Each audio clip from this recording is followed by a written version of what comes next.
यम bro अगर तो बेटा वो यम ब्रो कर मे तोह सत सॉलिड डिस्कस अम मजीद कर मे तोह सत यानी एक्सरसाइज 13.1 13.2 तो 13.3 तोह सत बेटा डिस्कस तो अम मजीद कर मे तोह सत क्यूब क्यूबाइड क्यूब बेटा क्यूबाइड सिलेंडर तो कून यानी यम सॉलिड यम जन यम 3 डायमेंशनल ऑब्जेक्ट बेटा यम कर मे तोह सत डिस्कस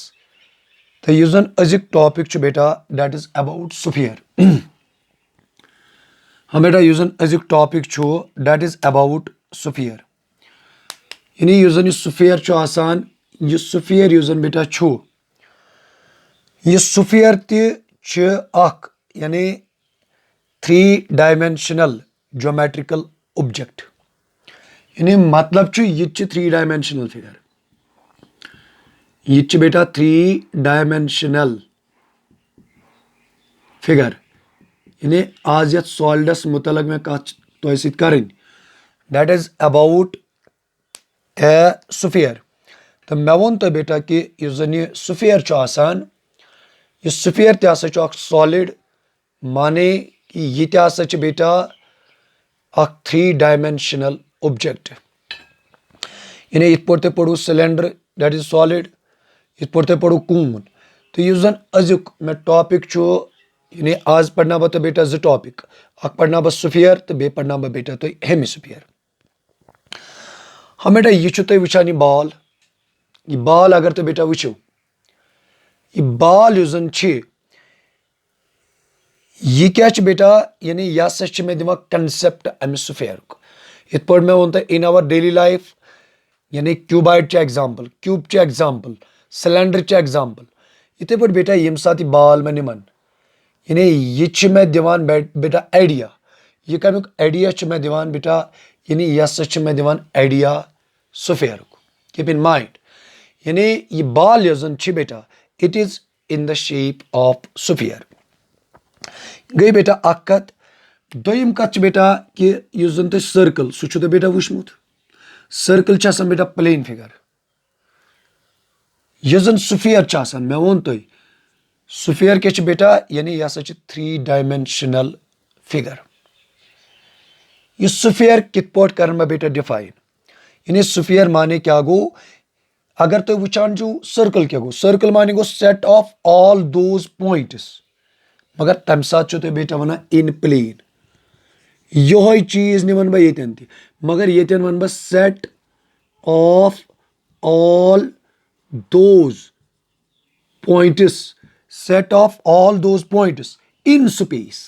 हाँ बेटा इन स्पेस यानी ये वो मे प्लेन ये क्या वो मे बेटा ये वो मे in space which are equidistant from a fixed point यानी मैं क्या वो तो बेटा from a fixed point is called a sphere यानी मतलब क्या गो बेटा मतलब गो कि यह जन स्फीयर हम बेटा बन मे रफ फिगर यानी इस जन बेटा यह स्फीयर इस जन स्फीयर गोडनिची कत क्या वन मे वो तो यह हसा 3 डायमेंशनल ऑब्जेक्ट 3 डायमेंशनल ऑब्जेक्ट तोर तो बेटा फिक्री यानी इस जन 3 डायमेंशनल ऑब्जेक्ट बेटा यह 3 डायमेंशनल ऑब्जेक्ट क्या गो यानी यह जन बेटा 3 डायमेंशन मगर अम मजीद यह जन तुम कत बेटा याद यह स्फीयर अगर तुम डिफाइन कर मे वो तुम when you define a circle क्या वन बेटा वन सर्कलस definition the set of all those points in plane मगर यथ क्या वन बह set of all those points यानी set of all those points like this हाँ मगर in space not in plane which are equidistant from a fixed point तथ बेटा वन क्या यानी सह गो बेटा यानी ये सात तुम सेट ऑफ पॉइंट्स नीव कत पे बेटा मगर स्पेस पे मगर इस जन सेट ऑफ पॉइंट्स यम क्या यानी प्रेथ कह पॉइंट इस तुम सेट ऑफ पॉइंट्स यह क्या equidistant from a fixed point मतलब अगर यह 4 सेंटीमीटर यह 4 सेंटीमीटर यह 4 सेंटीमीटर गर्ज कह तह पॉइंट इस जन सह इक्विडिस्टेंट इक्विडिस्टेंट माने गो बेटा सेम डिस्टेंस यानी इक्विडिस्टेंट माने क्या गो बेटा, इक्विडिस्टेंट माने गो बेटा क्या, यानी सेम डिस्टेंस। यानी मैं वोन तो स्फीयर स्फीयर माने क्या गो, इत पे मैं तो एग्जाम्पल अख दिस बेटा, यानी बाल यह बेटा यह बाल यानी यह मे दिवान आइडिया कमुक स्फीयर, कीप इन माइंड, यानी यह बाल यह मे दिवान आइडिया कमुक, आइडिया मे बेटा दिवान, यह मे दिवान आइडिया बेटा कमुक स्फीयर। ब्या कत वन मे तुम कि यह स्फीयर बेटा आसान, यह स्फीयर क्या गो, यह गो set of all those points, मगर इन स्पेस अगर तुम बेटा सर्कल तू डिफाइन, हालांकि तुम वो सर्कल तमें कर डिफाइन, मगर तथ बेटा वन set of all those points which are equidistant, set of all those points in plane, मगर ये बेटा वन इन स्पेस। हाँ बेटा यह फिक्सड पॉइंट यानी अगर मैं फिक्सड पॉइंट ओ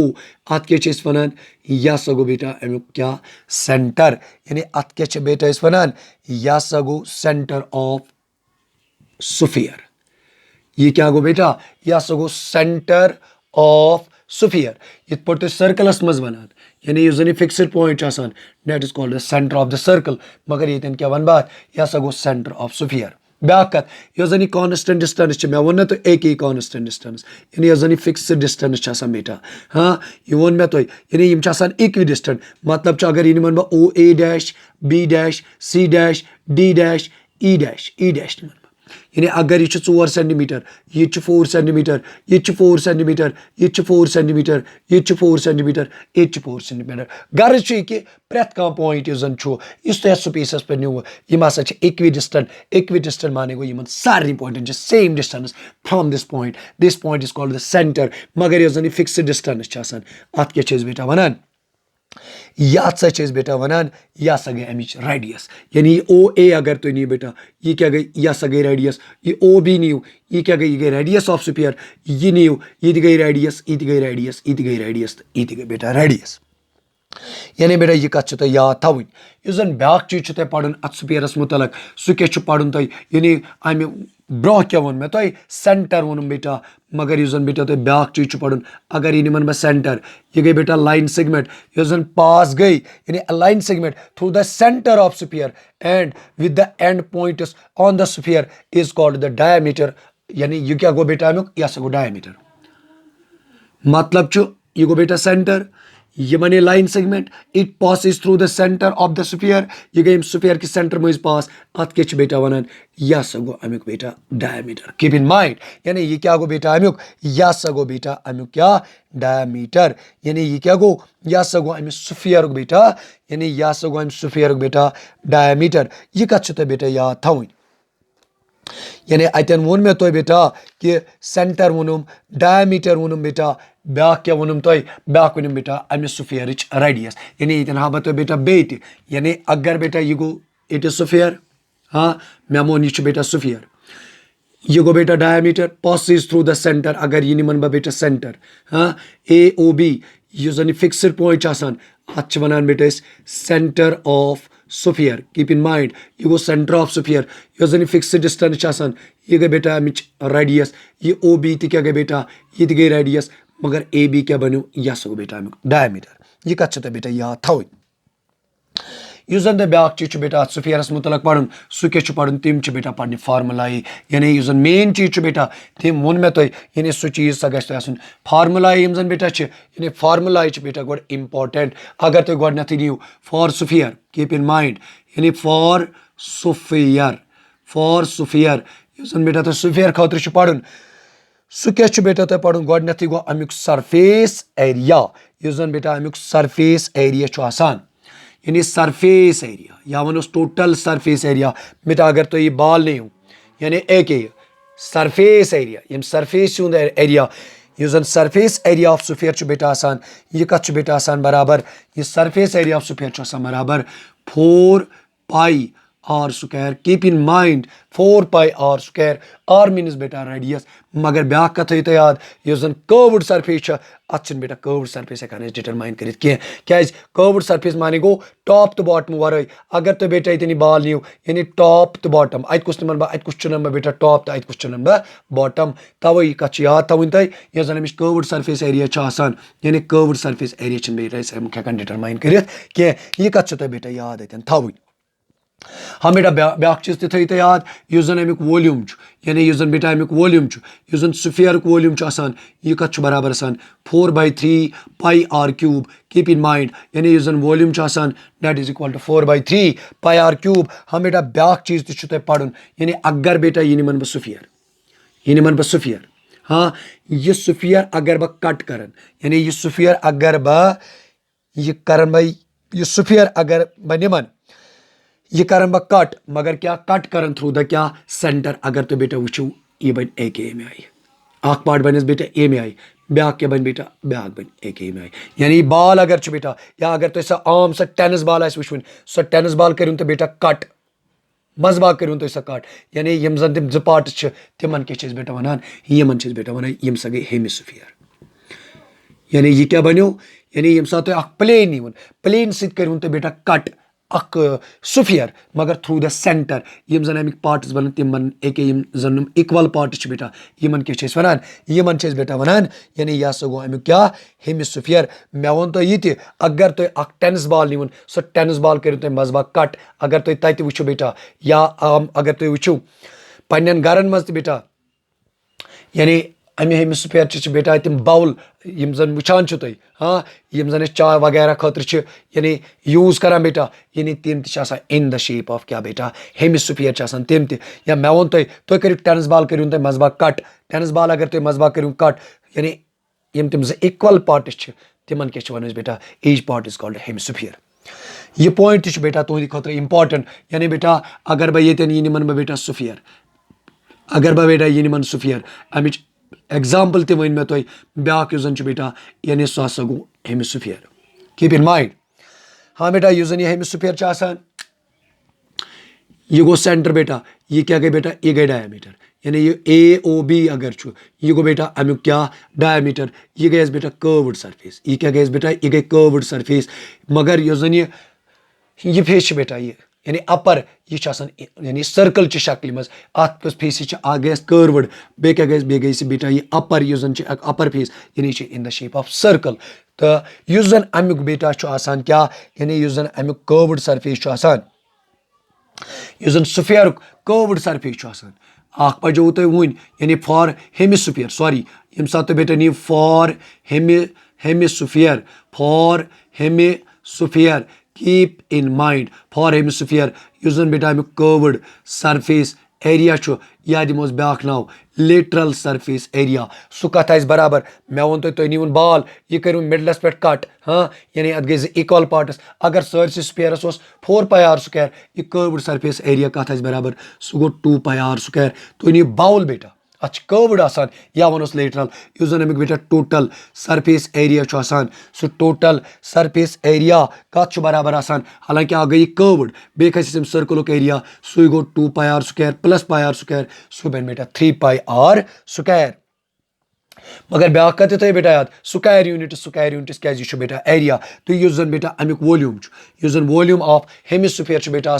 यह वॉल्यूम ऑफ हेमिस्फीयर कत बेटा बराबर यह बराबर यानी यथ करो तो बेटा हाफ 4/3 यम सात हाफ करो यम सात बह हाफ कर 4/3 सह गो बेटा 1/2 2 1 जा 2 2 जा सह गो 2/3 पाई और क्यूब यानी बेटा यन अगर तुम वो अगर तुम स्फीयर फार्मूला याद यानी थोड़ा तो बेटा यन कंसेप्ट थवन स्फीयरस तो हेमिस्फीयरस मुतलक यम फार्मूला रोजान बेटा इजिली याद. हाँ बेटा यम ते फार्मूला तुम सरफेस एरियास मज पढ़ने यानी इस जन चैप्टर तम फार्मूला गई बेटा आज एंड मगर अम मजीद क्या कर बह अम मजीद निमन बह बेटा एक्सरसाइज यानी बेटा यह एक्सरसाइज 13.4 अमिक निम बह बेटा कह क्वेश्चन त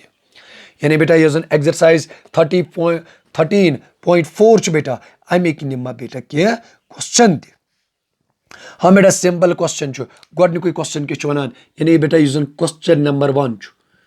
Question number 1 use beta chu. Question number 1 ke chuanan. Find the surface area of sphere. It is sphere. It is not hemisphere. Keep in mind, it is sphere. It is not hemisphere. What we have to find? We have to find the surface area. Magar beta yaad chu thaun. Atmaz agar to god koi part nahi ho. We have given beta radius. We have given radius. Yani using god koi part chu.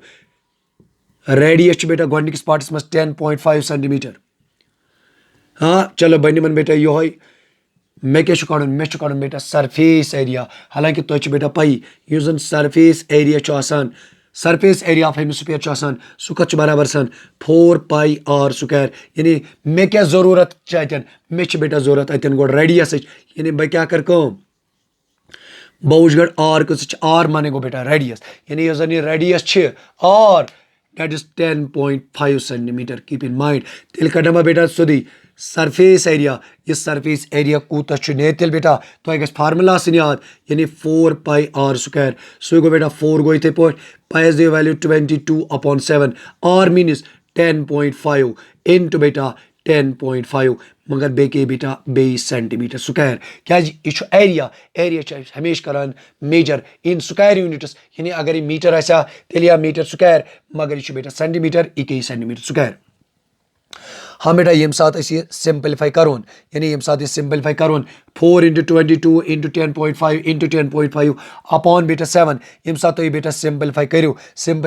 कूता gas तो ये gate 1386 centimetre square यानी 1386 centimetre square ये पे बेटा अगर तो वो अमुक यानी पार्ट नंबर 2 यूजन यानी बेटा यूजन क्वेश्चन नंबर 1 अमुक यूजन बेटा part number 2 so part number 2 क्या बेटा यूजन बेटा अमुक पार्ट नंबर 2 या ये वन तो बेटा ब्या चीज थी अगर तो अमे मजीद ये पे बेटा सिंपलीफाई कर यानी 4 लेखन में बेटा इथे पे 22 अपॉन 7 गो बेटा इथे पे यह करना लिख 105 अपॉन बेटा 10 क्या मैटो डेसिमल यानी डेसिमल बद गो 1 अम पे कस डिजिट सह बेटा तीत गई बेटा 0 यह क्या बन 105 अपॉन कूत बन बेटा अपॉन बन 10 हाँ बेटा ये साथ तो ये पे सिंपलीफाई करू यानी सिंपलीफाई कर कूता गस में बेटा गेट अगर तो ये बेटा वो यह गो 2 1 2 2 5 10 हाँ ये पे 2 1 2 2 5 गो बेटा 10 ये क्या बन 5 1 5 5 2 10 5 5 इथे पे 5 1 5 2 5 5 इथे पे बेटा यानी अत क्या गो तो बेटा गेट यानी बेटा अगर तो ये वो यानी मैं क्या गो गेट मैं हसा गो तेल गेट अतन बेटा यानी 22 यानी आखो से बेटा 2 5 गो बेटा 10 ये पे बेटा 2 5 को तो गो या गो बेटा 10 तम पे करू बे तो सिंपलीफाई ये साथ तो बेटा सिंपलीफाई करू यानी तो क्या गो बेटा गेट ये क्या कर यह गो ना सोदी बेटा 5 1 5 5 2 10 5 5 5 सॉरी बेटा इट इज 5 1 5 ये ती बेटा 5 1 5 सो गो बेटा 7 1 7 7 3 21 सो क्या बन बेटा 22 into 3 into हाँ बेटा यानी मैं क्या करी 7 यानी मैं क्या करी बेटा गोड ये बचो बेटा 5 5 2 10 5 1 5 इथे पे 5 2 10 5 1 5 ये 7 7 3 गो बेटा 21 सो गो बेटा 22 into 3 into बेटा बे को यस बेटा 21 ये साथ तो ये बेटा ये इंटू ये करू ये बन 1386 सेंटीमीटर स्क्वायर यानी ये पे गो बेटा ये गोड पार्ट अमुक कंप्लीट अम पे क्या कर बेटा अम पे मन अमे क्वेश्चन यानी यह क्वेश्चन नंबर 1 बेटा अमुक मन पार्ट नंबर 2 पार्ट नंबर 2 क्या बेटा यह जन मे रेडियस यानी गो नीव तुम सोल्यूशन रेडियस जन बेटा radius R that is 5.6 centimeter but what we have to find the surface area simple question हम बेटा surface area का था इस बराबर तो पाई that is equal to 4 pi r square ये 4 गो बेटा इथे point pi is the value 22 upon 7 r गो बेटा 5.6 into गो बेटा 5.6 so ये गो ना 4 into 22 upon 7 ये गो ना बेटा 56 upon 10 into 56 upon 10 तो बनो सर तो क्या करो सिंपली बेटा मैं क्या कर मैं साटो बेटा डेसिमल यानी मैं क्या कर बेटा इतन कम मैं सा हटो बेटा इतन क्या डेसिमल हाँ बेटा ये तेने क्यों ना तो इत पर कर 7 1 जा 7 8 जा कोता गो बेटा 56 अगर तो बेटा ये तरीक छु पसंद तो करियो न्यूमरेटर मल्टीप्लाई न्यूमरेटर से डिनोमिनेटर करियो मल्टीप्लाई डिनोमिनेटर से पत करियो बेटा divide and we get the required result ये पर बेटा अगर तो ये वुचो ये कोता बन ये बन 88 क्या बन 4 2 जा 8 4 2 जा 8 इंटू के बेटा 8 इंटू कोता ही इंटू बेटा 56 अपॉन कोता ही बेटा 10 इंटू 10 इट इज 100 बेके बेटा 20 सेंटीमीटर स्क्वायर यम साथ तो बेटा सिंपलीफाई करी ये कोता नहीं इन्हें 394.24 सेंटीमीटर स्क्वायर यानी बेटा ये मोस अमिक पार्ट गोडनिक पार्ट गए बेटा अमिक कंप्लीट अम पत निमन बेटा अमिक पार्ट नंबर 3 यानी अम पत पार्ट निमन बेटा सु निमन बेटा पार्ट नंबर 3 अमे क्वेश्चन निमन बेटा वन पार्ट नंबर 3 युस जन रेडियस बेटा रेडियस गिवन तो रेडियस कस बेटा गिवन और that is 14 centimetre what we have to find surface area इसमें बेटा वन कर surface area we know surface area is equal to 4 pi r square so को बेटा 4 इथे पॉट पाई इज वैल्यू 22/7 आर के बेटा 14 इंटू 14 के आर स्क्वायर 7 1 जा 7 2 जा को बेटा 14 सो बन बेटा 8 4 2 जा 8 4 2 जा 8 इंटू को बन बेटा इंटू बन 28 यानी बेटा ये साथ तो मल्टीप्लाई करूँ मल्टीप्लाई कर क्या गए यानी गेट गए बेटा इधर रिक्वायर्ड रिजल्ट यानी मैं क्या कर बेटा इधर 4 2 जा 8 4 2 जा बेटा 8 बे क्या करूँ 2 इंटू 14 दैट इज 28 ये साथ तो बेटा मल्टीप्लाई करी को बन ये बन बेटा 2464 centimetre square keep in mind इत पड़ गो बेटा ये क्वेश्चन नंबर 1 यूजन छु इत पड़ गो बेटा ये क्वेश्चन नंबर 1 कंप्लीट अम पत निमन बा क्वेश्चन नंबर 2 यूजन छु अमिक निमा बेटा क्या पार्ट तो बाकी पार्टन करते बेटा पाने प्रैक्टिस यूजन क्वेश्चन नंबर 2 छु बेटा हाँ find the surface area of sphere of diameter same छु प्रोसीजर बेटा यो है बट इन दिस केस यूजन गोडनिक पार्ट छु in this case we have given diameter what we have given diameter but surface area is equal to 4 pi r square go mech beta idin zorat radius not diameter go agar to which here d is equal to d means diameter that is 14 centimeter bakana beta the radius god yani is radius arch beta that is equal to d upon 2 so you go 14 upon 2 so you go beta 7 centimeter keep in mind simple यानी मैं क्या कर कम गोड मैं ऐसा कर बेटा गोड अमिच क्या रेडियस क्या इस कर सर रेडियस छमना बेटा फार्मूला में जरूरत अम पत क्या करन गो बिर कम इस करो तेल सरफेस एरिया बस उसमें प्रोसीजर बेटा गोडनिकस क्वेश्चनस मस कोर सोई प्रोसीजर करियो यत मस 4 into 22 into 7 into r 7 into 7 मगर बे के बेटा 20 centimetre square keep in mind गोबर क्या करें कम 7 and 7 खट तक क्या बचो 4 2 जा 8 4 2 जा 8 इंटू को बेटा 7 ये साथ तो बेटा मल्टीप्लाई करियो व्हाट वी गेट 7 8 जा को बेटा 56 7 8 जा को बेटा 56 प्लस 6 that is 551 बेके ने बेटा 70 सेंटीमीटर स्क्वायर यानी ये कोता बन्यो ये सॉरी ये बन बेटा 61 यानी यास कोता द्रामे तेल यो जनामिक बेटा सरफेस एरिया छु सु कोता गो में बेटा गेट सा गो में गेट कोता बेटा यानी 616 सेंटीमीटर स्क्वायर इथे पर क्या करियो तो बेटा कम इथे पर नियो तो क्वेश्चन नंबर यो जनामिक बैक पार्ट यानी यूजन ब्याक पार्ट छु गोडनथ मुन में तो यानी युस प्रोसीजर कीप इन माइंड युस प्रोसीजर में बेटा गोडनिकस पार्टस मज कोर चलो बदिम तो दोइमिस पार्टस मज हिट दोइम पार्ट यानी डायमीटर छु बेटा given 21 centimetre first of all we have to find radius तो छु में वन में रेडियस छ half of diameter so you go 21/2 मगर बे केस बेटा 20 सेंटीमीटर स्क्वायर पत करी बेटा सरफेस एरिया ये कछ बराबर 4 पाई आर स्क्वायर 4 को बेटा इथे point pi is value 22/7 R S की बेटा वैल्यू 21/2 क्या आर स्क्वायर यानी बेटा आर छु टॉयलेट 7 1 जा 7 7 3 जा हाँ बेटा ये कोता बन दिल ये बन 4 into 22 into 3 into 21 अपॉन बेटा 4 and 4 खट यानी 4 तो 4 क्या होगा बेटा 4 तो 4 गए बेटा कैंसल ये साथ बेटा सिंपलीफाई करवन यानी 22 into 3 into बेटा 21 मगर बे बेटा सेंटीमीटर स्क्वायर बेके अगर मीटर आस्तिली बेटा मीटर स्क्वायर ये साथ गोबर करें सिंपलीफाई यानी ये साथ गोबर करें सिंपलीफाई ये कोता बन ये बने बेटा 1386 centimeter square. It put go be part number is complete, but keep in mind using part number Trishu तत् करियो बेटा ते पाने प्रैक्टिस अम पत क्या करबा बेटा को अम पत ने मनबा अम को वन